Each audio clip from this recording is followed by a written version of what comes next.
선생님 안녕하세요. 안녕하세요. 네, 오늘 좋은 말씀 많이 부탁드리겠습니다. 네, 부탁드리겠습니다. 선생님은 장을 전문으로 하십니다. 선생님의 장은 튼튼한가요?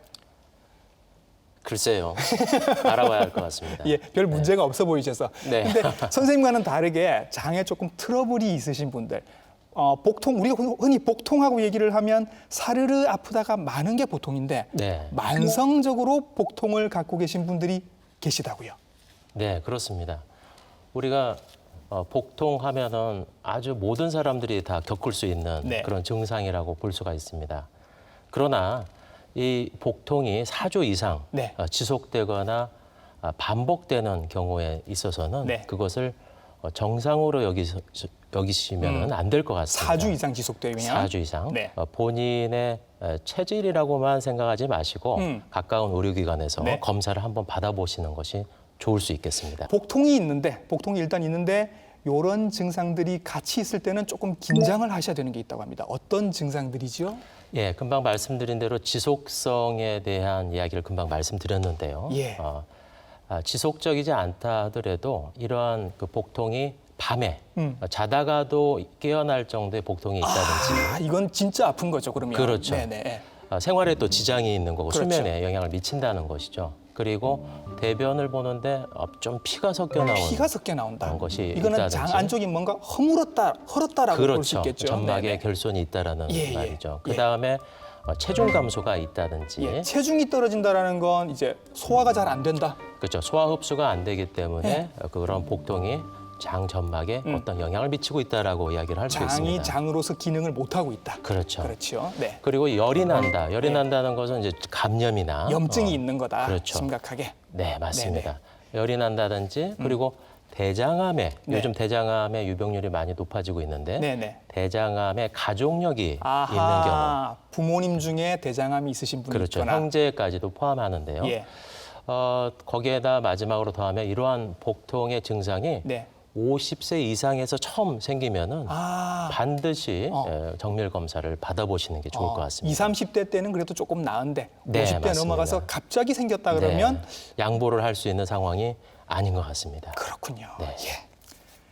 자, 그래서 이제 만성적으로 복통이 있을 경우에 대해서 한번 알아봤는데요. 네. 설사도 만성적으로 있을 수 있다고요? 맞습니다. 네.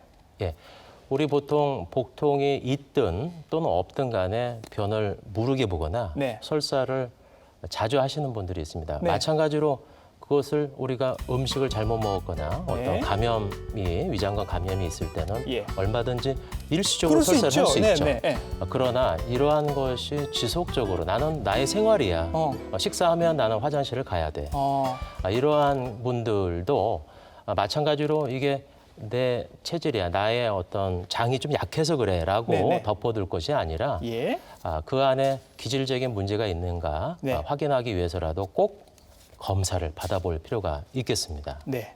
이러한 설사가 보통 기능적인 설사는 자면서는 생기지는 않거든요. 그렇죠. 예. 네, 그래서 자다가 일어나서 화장실을 가야 할 정도의 그런 물음변이나 설사라면 예. 꼭 검사를 받아보셔야겠고 네. 아까 복통과 마찬가지로 네. 변에 피가 있다든지 체중 감소가 있다든지 네. 열이 난다든지 그리고 빈혈이 있다든지 예, 예. 또 이 빈혈은 이제 어지러운 게 아니라 피 검사에서 나오는 그 빈혈. 그럴 네네. 것 같습니다. 예, 예. 예. 그리고 우리가 피 검사는 워낙 자주 하니까요. 네네. 빈혈은 빨리 알아낼 수가 있기 때문에 마찬가지로 이제 가족력, 그 대장암 가족력이 있다든지 네. 그리고 그러한 설사 네. 증상이 물음변 증상이 50세 이상에서 발생했을 네. 때 마찬가지로 꼭 검사를 받아보시는 게 좋겠습니다. 알람 사인은 비슷하군요. 복통이나 설사나. 맞습니다. 그죠? 네, 네. 그렇습니다. 자, 근데 너무 걱정을 하실 것 같아서 또 평생 물음변을 보신 분들도 사실 계시잖아요. 가끔 계시거든요. 그렇죠. 별 뭐 몸에 이상 없고 체중도 잘 들고 있고 뭐 운동도 잘 하시는데 그냥 평생 동안 물음변만 보신 분도 계십니다. 이런 분들은 안심하셔도 되지 않을까요? 제가 오늘 여기 나온 것은 예. 안심하지 마시라라고 하기 위해서 말씀을 드리는 거기 때문에 그 기간이 길다면 과거에는 의료기관의 접근이 쉽지 않았고 네. 특별히 이제 대장 내시경이 쉽지 않았습니다만 예. 최근 10년 동안은 내시경의 접근도가 아주 좋아졌으니까. 쉬워졌잖아요. 네. 그래서 한 번쯤은 예. 확인하시는 게 예. 좋을 것 같습니다. 네, 저는 여러분들을 안심시켜드리고자 했으나 실패했습니다. 조심을 하시고 검사를 받아보시는 게 좋을 것 같습니다. 복통하고 설사 얘기를 했는데 사실 우리가 제일 흔하게 보는 복통과 설사가 연결되는 질환이 과민성 장증후군이거든요. 약간 스트레스하고 관련이 있다고 하는 그 과민성 장증후군에 대해서 설명을 좀 해주시지요. 과민성 장증후군이라는 건 복통이 적어도 6개월 이전에 생겼고 네. 최근 3개월 동안에 적어도 일주일에 1회 예. 이상의 복통이 재발하거나 지속하는 그런 증상을 갖는데요. 네. 중요한 것은 이것이 배변하고 관련이 있어야 합니다. 예, 예. 그리고 배변의 횟수 또는 배변의 대변의 그 경도 네. 많이 묽어진다든지 아니면은 딱딱해진다라든지 예. 그러한 것과 연관이 있는 복통이어야 한다라는 것이 또 예. 특징입니다. 변을 보고 나면 좋아지는 경향이 있죠. 통증. 그렇습니다. 그렇죠. 예, 예, 맞습니다.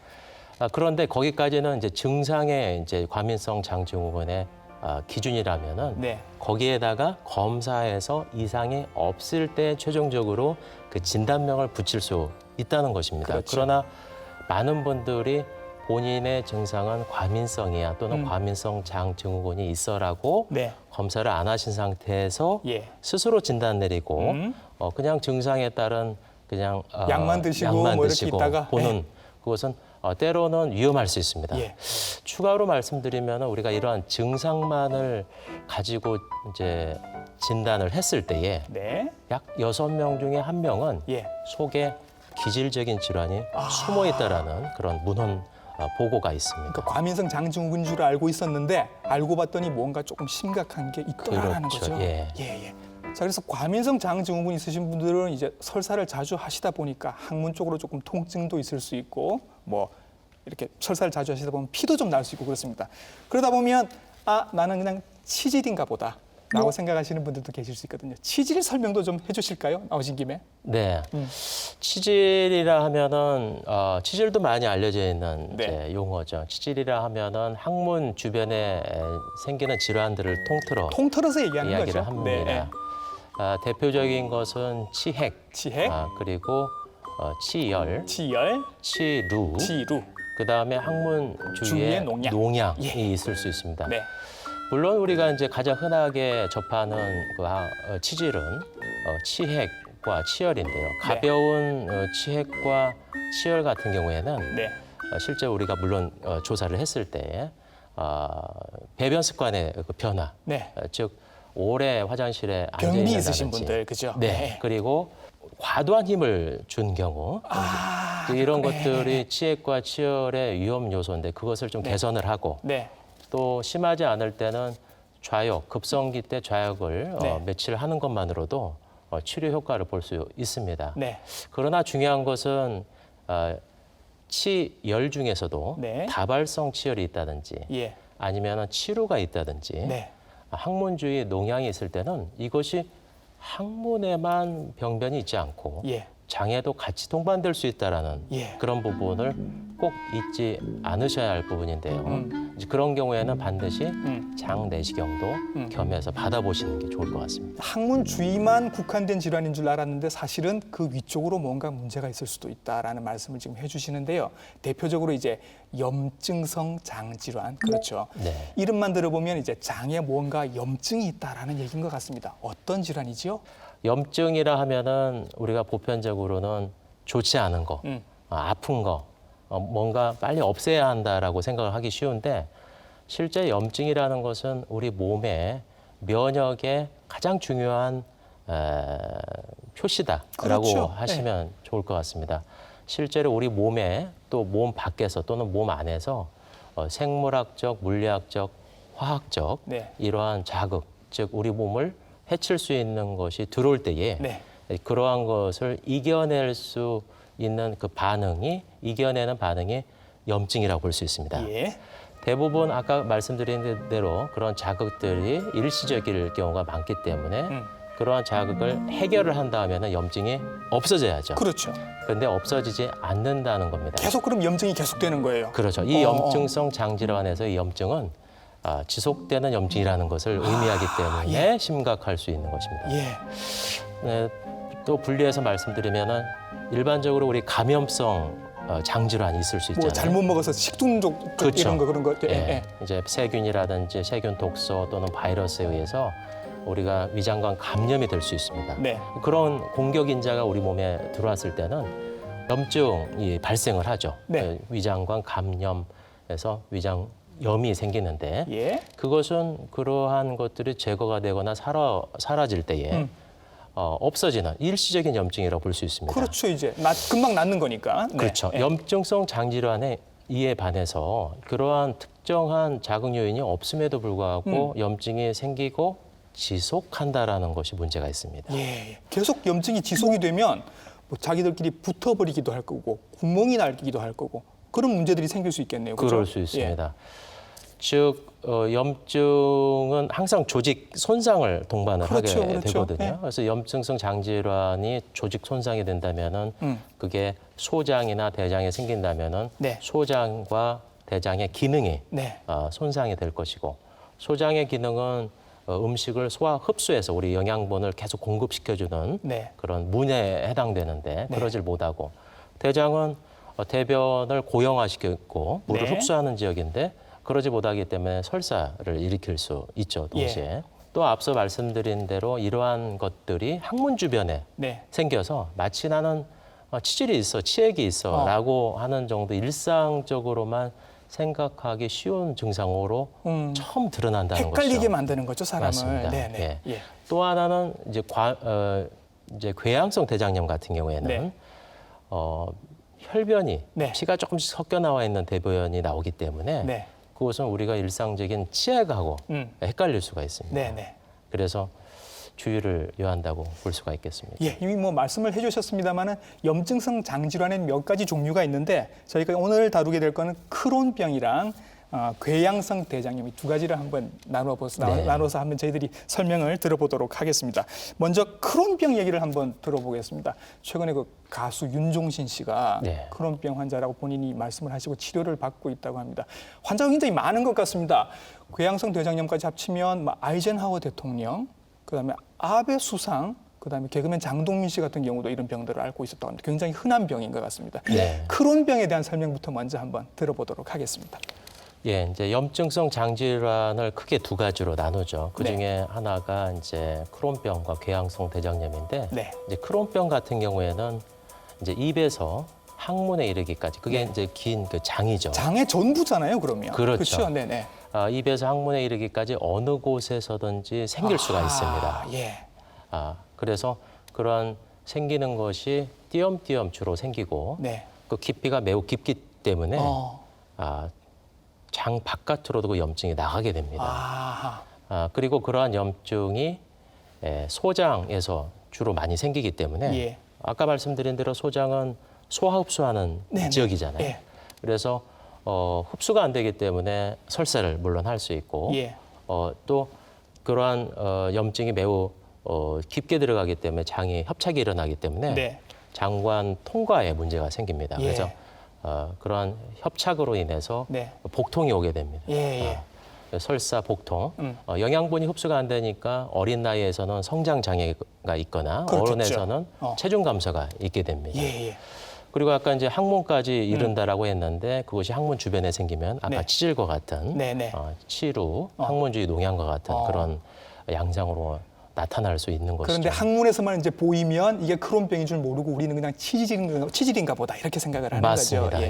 그리고 또 소장에 생기는 문제가 뭐냐면 위 내시경도 못 들어가고 대장 내시경도 못 들어갑니다. 확인하기가 참 어렵지요. 네. 그러나 이제 일부 또 다행스러운 것은 우리가 대장 내시경을 하면은 소장이 한 10cm 정도는 보이죠. 봅니다. 그래서 다행히 크론병이 그러한 소장 끝부분 한 10cm 그 주변에 많이 생깁니다. 거기서 발견 못하는 경우도 있지만 대부분은 대장 내시경을 통해서 확인을 할 수 있기 때문에 우리가 대장 내시경만 한번 받아본다는 그 자체만으로도 크론병을 어느 정도는 찾아낼 수 있겠다. 조기에 발견할 수 있지 않을까 생각이 됩니다. 윤종신 씨 다행입니다. 그다음에 또 궤양성 대장염 또 설명을 좀 해주실까요? 궤양성 대장염은 용어 그대로 대장에 주로 생기는 질환입니다. 그러한 질환은 주로 직장에서 생겨서 상방으로 점점 더 깊이 확장하면서 생기는 그런 질환인데 예. 크론병과 달리 조금 표층의 염증이 생깁니다. 예, 얇게 생긴다는 뜻이죠. 그렇죠. 네. 그러나 띄엄띄엄 생기지 않고 예. 직장부터 연속적으로 균질하게 연결해서 쭉 올라가기 때문에 예. 생각보다 증상이 크론병보다는 더 조기에 일찍 증상으로 나타나는데 네. 그 증상이 주로 대변에 피가 나온다든지 예. 점액이 네. 마치 콧물과 같은 것이 변하고 같이 염증이 섞여 생겼으니까. 그렇죠. 네. 그리고 이제 급박변, 즉 화장실을 막 뛰어가야 한다든지 네. 그다음에 다 변을 보고 난 다음에도 네. 잔변감이나 네. 후중감, 즉 항문 그 위쪽 부분이 통증이 오는 네. 그러한 직장에 염증이 있을 때 나타나는 증상들이 동반될 수 있다는 것이 네. 크론병하고 조금 다를 수 있습니다. 예. 여기다 더하면은 계속해서 변을 자주 보기 때문에 예. 실제 궤양성 대장염 환자분들이 치액이 많습니다.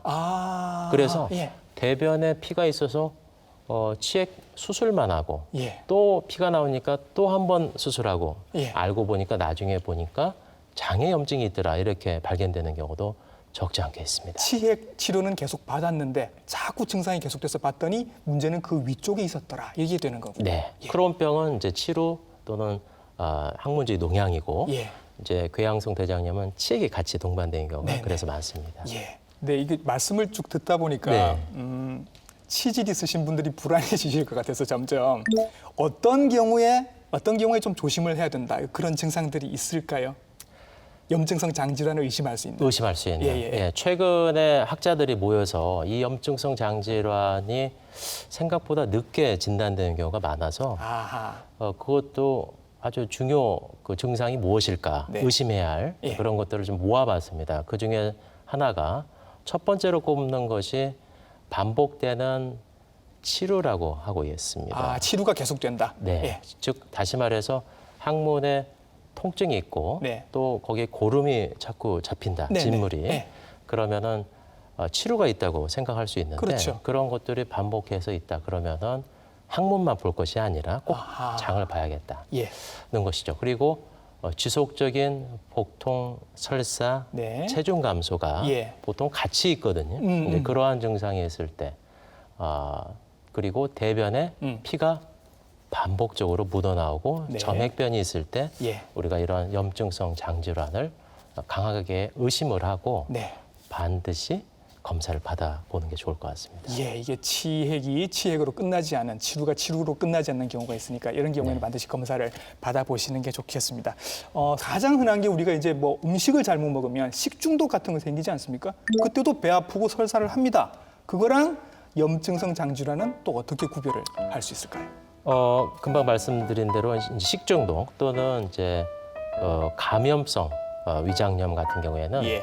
그 원인이 있는 상태에서 염증이 생긴 또 세균이나 바이러스가 들어왔죠. 그렇죠. 네네. 원인이 보입니다. 예. 보이는데 이 염증성 장질환 그런 원인이 없다는 것이죠. 그렇죠. 예. 경과를 봤을 때도 이러한 감염성 장염 같은 경우에는 네. 그것이 사라지거나 없어지면 염증이 낫겠죠. 네. 사라집니다. 네네. 그래서 증상도 물론 사라지고. 예. 근데 이 염증성 장질환은 그런 원인이 잘 규명돼 있지 않기 때문에 예. 이런 염증이 지속된다고 보는 거죠. 그래서 예. 우리가 염증을 조절하는 쪽으로 염증이 없어지진 않는다라는 네. 그런 좀 비교가 예. 하나는 치유가 되고 하나는 예. 조절을 해야 하는 질환이다 예. 이렇게 구별을 할 수 있을 것 같습니다. 살짝 무서운 말씀을 하셨습니다. 염증이 지속된다. 네. 왜 낫지 않고 계속 지속이 되나요, 선생님?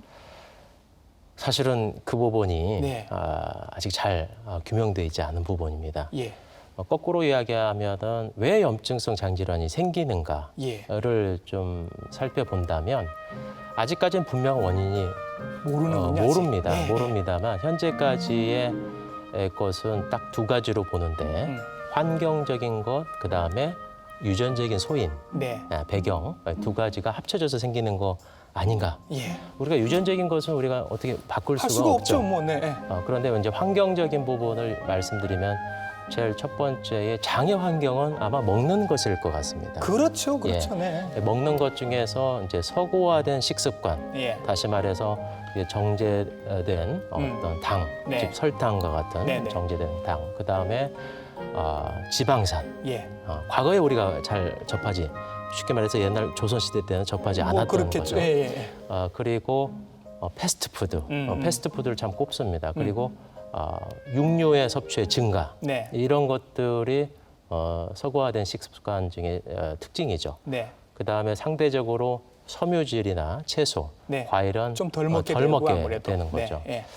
그리고 또 하나의 환경 중에 하나가 대기 오염을 꼽고 있습니다. 아, 그래요? 대기 오염이 우리의 장까지 영향을 미치는 거예요? 그렇습니다. 네. 그래서 결국은 그러한 대기 오염이 우리가 먹거리에도 예. 같이 연관이 될 것이고, 그래서 잘 사는 나라에서 주로 네. 이런 염증성 장질환이 잘 생긴다는 것이죠. 아. 그래서 대기 오염은 급 발전한 산업화하고 또 맞물려 있지 않습니까? 네. 이제 그러한 것들이 아마도 유전적인 소인과 함께 어우러져 가지고 염증성 장질환을 만들지 않나라고 추정하고 있습니다. 추정하고 있다. 네.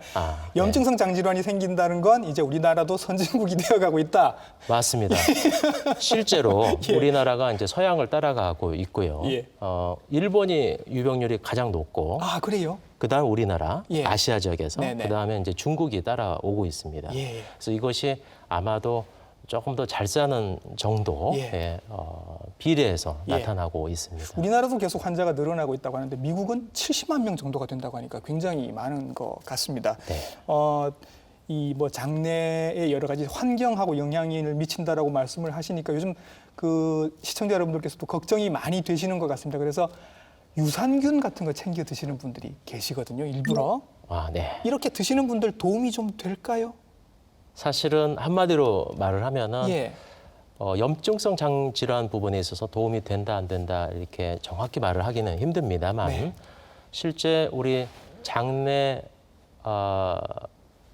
세균 또는 바이러스, 곰팡이가 장내에 있다라고 보거든요. 네. 그 양이 약 한 1kg 정도 된다고 합니다. 엄청나다고 하죠. 예, 네. 1kg이고 그 수가 네. 우리 몸의 세포 수의 한 10배 정도 예. 된다고 합니다. 예. 사실 이런 것을 생각하시고 계시는 분들이 별로 없죠. 실용적인, 실제적인 제가 도움을 드린다면은 그것을 먹거나 마실 때에 부작용이 없고 네. 실제 장내 기능에 예. 복통이나 설사 부분에 있어서 조금 도움이 많이 된다면은 네. 지속적으로 드시는 거, 특히 이제 시내에 많이 나와 있는 네. 이제 그런 것들은 좀 무난하지 않을까라고 생각이 됩니다. 예, 그래서 과거에는 뭐 세균, 미생물 이러면 전부 다 박멸을 해야 하는 대상 이렇게 생각을 했는데 요즘은 우리 몸의 일부이기도 하고 또 우리 몸에 여러 가지 도움을 많이 준다라는 인식들이 생기고 있어서 연구도 그렇게 나오고 있고 심지어는 비만도 장내 세균하고 지금 관련이 있다 이런 연구들이 나오고 있거든요. 유산균 챙겨 드시는 분들이 계신 것 같은데 선생님 말씀도 뭐 도움이 어느 정도 될 것 같다라고 말씀을 해주고 계시는 것 같습니다. 자, 그럼 이제 염증성 장질환이 있으신 분들 치료는 어떻게 받고 계신지 한번 얘기를 들어보도록 하지요. 네, 치료 부분은 우리가 어떤 질환이든 그 원인을 제거를 하면은 치료가 된다, 치유가 된다라고 보는데 네. 앞서 언급한 대로 이 원인이 분명하지 않기 때문에 우리 네. 결과를 조절하는 쪽으로 치료를 합니다. 그 결과는 염증인데요. 염증을 조절하기 위해서 면역을 조절한다 이렇게 보면 되겠습니다. 예. 그래서 처음에는 메살라진이라는 그런 약, 즉 염증 조절제를 씁니다. 그래서 우리가 실제로 염증이 얼마큼 조절되는가를 보고 충분하지 않으면은 면역 조절제를 추가를 하게 됩니다. 네. 그럼에도 불구하고 조절이 안 되면은 네.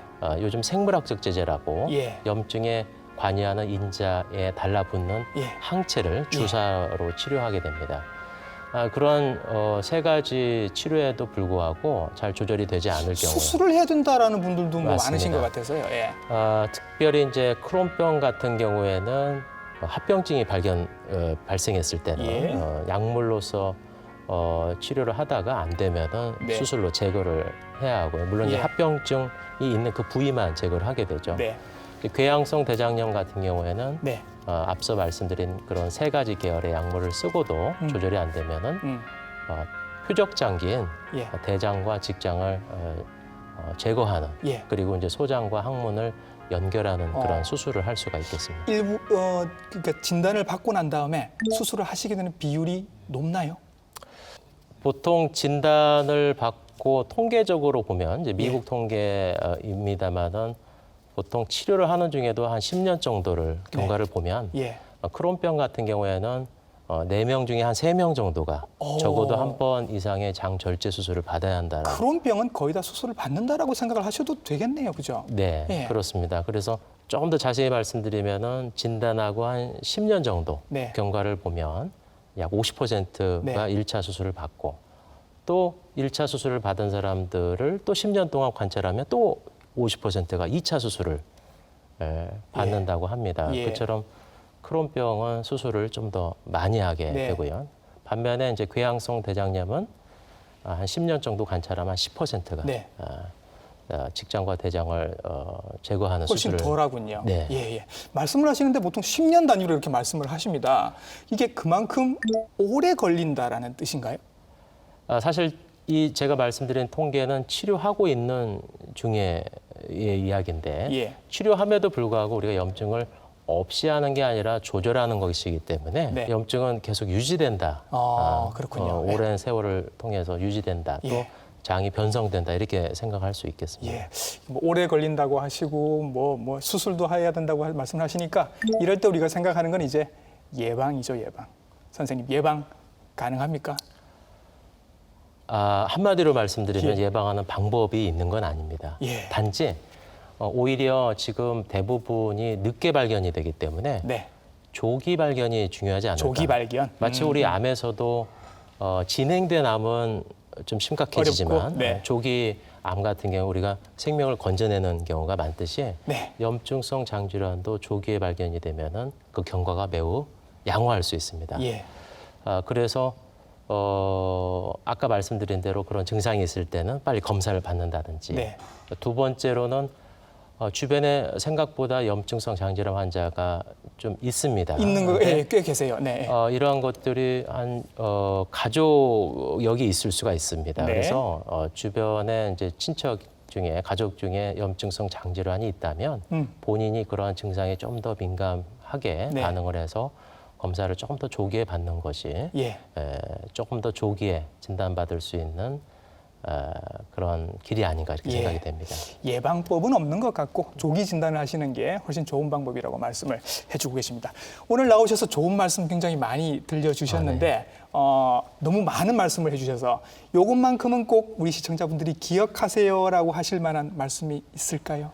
요약을 해드리면 네, 될 것 네. 같네요. 이제 염증성 장질환은 크게 크론병과 궤양성 대장염으로 나눌 수가 있습니다. 네. 두 가지 모두 우리나라가 많이 발전하면서 서구화된 식습관 또는 오염과 더불어서 급증하고 있다는 걸 반드시 아셔야 할 것 같고요. 네. 이러한 염증성 장질환의 증상들이 지속되는 복통, 설사, 체중 감소 또는 어린 나이에서는 성장 장애 그리고 혈리변, 대변에 피가 나오거나 무름변 그리고 점액변이 나올 때 한 번쯤 의심하시고 한번 점검을 받는다면은 네. 또 그 중에서 일부는 조기에 염증성 장질환을 진단받으셔서 수술 없이 가급적 수술을 최소화로 하면서 네. 좋은 경과를 밟을 수 있지 않을까 이렇게 생각이 됩니다.